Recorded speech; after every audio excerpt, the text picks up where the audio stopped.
All praise to the Most High YAHAWAH BAHASHAM YAHAWASHI. Give another quick edifying message to the hopeful elect and 1/3 of the people that is scattered amongst the nations. To the 12 tribes, always, to give another edifying message. So let's start off in the book of James, chapter 1, verse 1. James, a servant of Yahawah and of the Lord Yahawashi Hamashiach, to the 12 tribes which are scattered abroad, greeting. My brethren, count it all joy when ye fall into divers temptations, knowing this, that the trying of your faith worketh patience. But let patience have her perfect work, let that ye may be perfect and entire, wanting nothing. If any of you lack wisdom, let him ask of Yahawah, that giveth to all men liberally, and upbraideth not, and it shall be given him. But let him ask in faith, nothing wavering, for he that wavereth is like a wave of the sea, driven with the wind and tossed. For let not that man think that he shall receive anything of the Lord. So let's go to Romans chapter 14.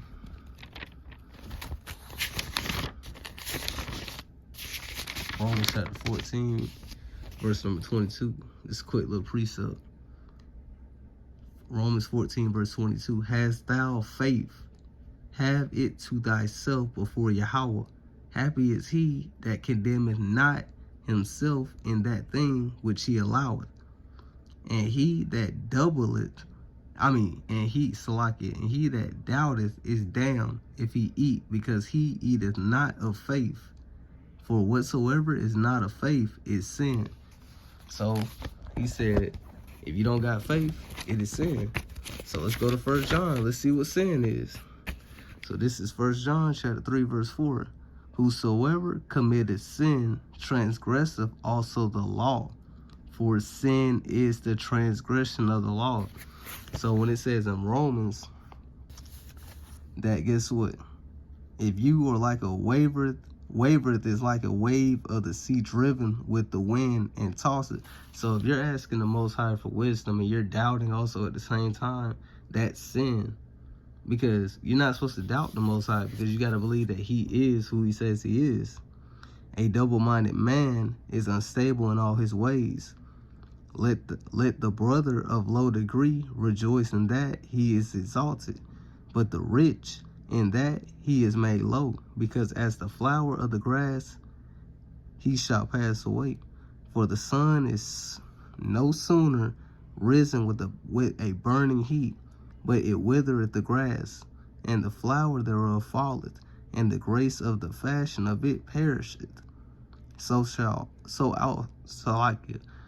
also shall the rich man fade away in his ways.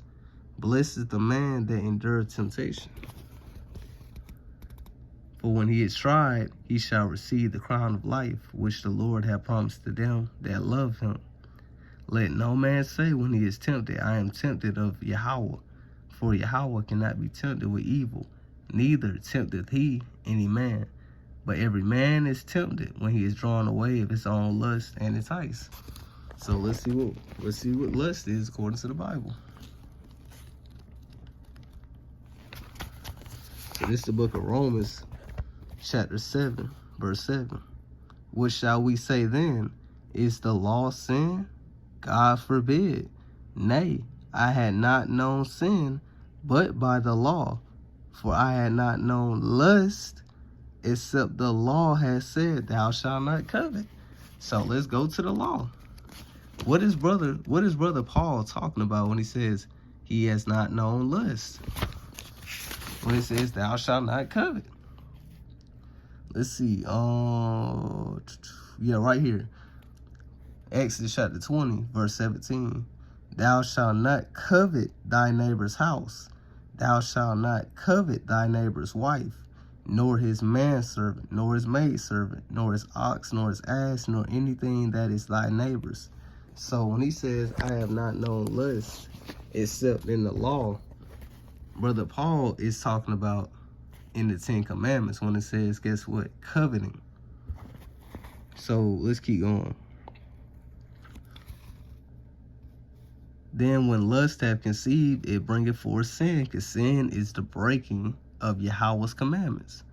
And sin, when it is finished, bringeth forth death. Do not err, my beloved brethren. Every good gift and every perfect gift is from above, and cometh down from the Father of lights, with whom is no variableness, neither shadow of turning. Of his own will beget he us with the word of truth, that we should be a kind of first fruits of his creatures. Wherefore, my beloved brethren, let every man be swift to hear, slow to speak, slow to wrath. For the wrath of man worketh not the righteousness of Yahweh. So let's see what is righteousness. What is righteousness? Let's go to Deuteronomy chapter 6. 6 verse 25. This is the book of Deuteronomy chapter 6. Salakia. Oh, Salakia, I'm on the wrong one. 625. Yeah, 625. And it shall be our righteousness if we observe to do all these commandments before the Lord our God, as he have commanded us. So righteousness is what? The commandments. The law, statutes, commandments that the Most High, Yahweh, gave to the Israelites, the blacks, Hispanics, and Native Americans. So righteousness, according to the Bible, is what? The commandments. Wherefore, lay apart all filthiness and superfluity of naughtiness, and receive with meekness the engrafted word which is able to save your souls. But be ye doers of the word, and not hearers only, deceiving your own selves. For if any be a hearer of the word and not a doer, he is like unto a man beholding his natural face in a glass. For he beholdeth himself and goeth his way, and straightway forgetteth what manner of man he was. But whosoever looketh into the law, the perfect law of liberty, and continueth therein, he being not a forgetful hearer, but a doer of the work, this man shall be blessed in his deed. If any man among you seemeth to be religious, and bridleth not his tongue, but deceiveth his own heart, Salakia, this man religion is vain. Pure religion and undefiled before Yahweh.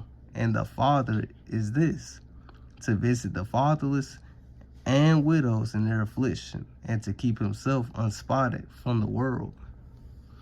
So this is also, you know what I'm saying, a breakdown of James chapter 1. Lord's willing, we're going to try to get through the whole book of James, get the breakdown and get the precepts. But I want to give all honor to Yahawah Bahashem Yahawashi, Bahashem Rakah Kodash. Always say Shalawam, and always, you know what I'm saying, to give a message to the hopeful elect in the 1/3 of Israel that's scattered amongst the nations. I'm going to say Shalom.